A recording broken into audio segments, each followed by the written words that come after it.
Have you ever had a situation where you heard some information from somebody and then you say, how did you know that? Or where did that information come from?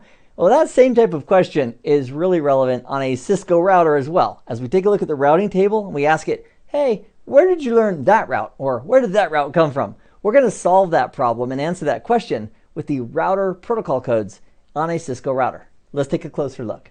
So to look at the routing codes to help determine, hey, where did that route come from? Go ahead and log into the lab, and then from DCNUG, we're going to open up MT-PuTTY up in the upper left-hand corner, and let's open up a console to our routers. And let's start with router 1. And to see the routing protocol codes and to answer the question, where did that route come from? All we need to do is a show IP route, just like that. And then I'm going to press enter just a few times until I have at least one OSPF route that's showing up. And you can replicate this right alongside of me in the lab. And when doing a show IP route, the first thing that often hits me is that, man, there's just so much information here. And that's why we're going to break it down just one little step at a time. So in this output of show IP route, on the far left-hand side here, there are some codes. And these codes are explained up here, or they identify what those codes mean. So let's start off with a few that we've seen before, including C. Now, if there's a route, in this case it's the 1111 network, a 32-bit route, if it says C, that means it is directly connected. What do you mean, Keith? How do we get a directly connected network? Well, it's simple. We take an interface and we bring it up, we assign an IP address, press enter, and poof, whatever network that is, the router believes it's directly connected. There is another option or two to get directly connected networks, including static routes that point to an exit interface only, but we'll save that for another discussion. So the primary way is configuring an interface with an IP address, and boom, it's a connected route. Next, let's tackle the S. So we have this default route, and the S here represents that this is a static route. How did you get into the routing table? Somebody configured me. That's what the router would say. It's a static route. And this little star, this little asterisk next to it, that indicates that it's a candidate default. That means, hey, that could be the default route.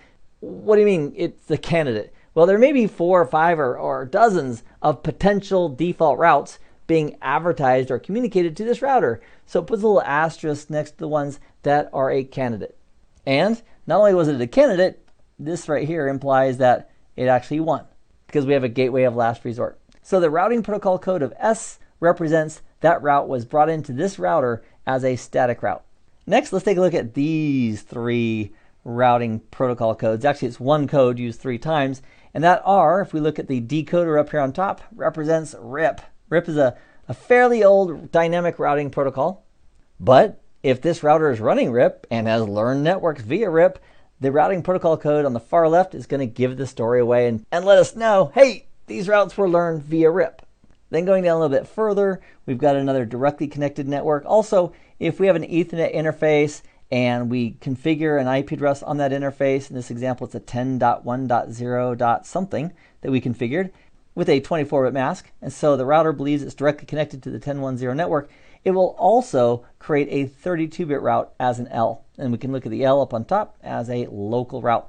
Now, that local route being automatically added has not always been the case over the years. But when they added it, they mentioned it's going to help improve the performance of the router by having that local 32-bit route. So when we have Ethernet interfaces, that local route is going to show up next to the actual network that the interface is connected to. In this case, it's gig 00.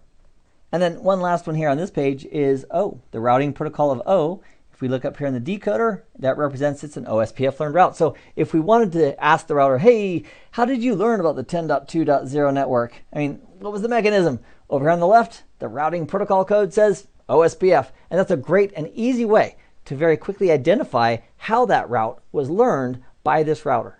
So in this video in lab, we've answered the question, how did you get that route? And by looking at the routing protocol code, it can give it away. It can say, oh, it was learned via OSPF with an O, or learned via RIP with an R, or it's directly connected with the C.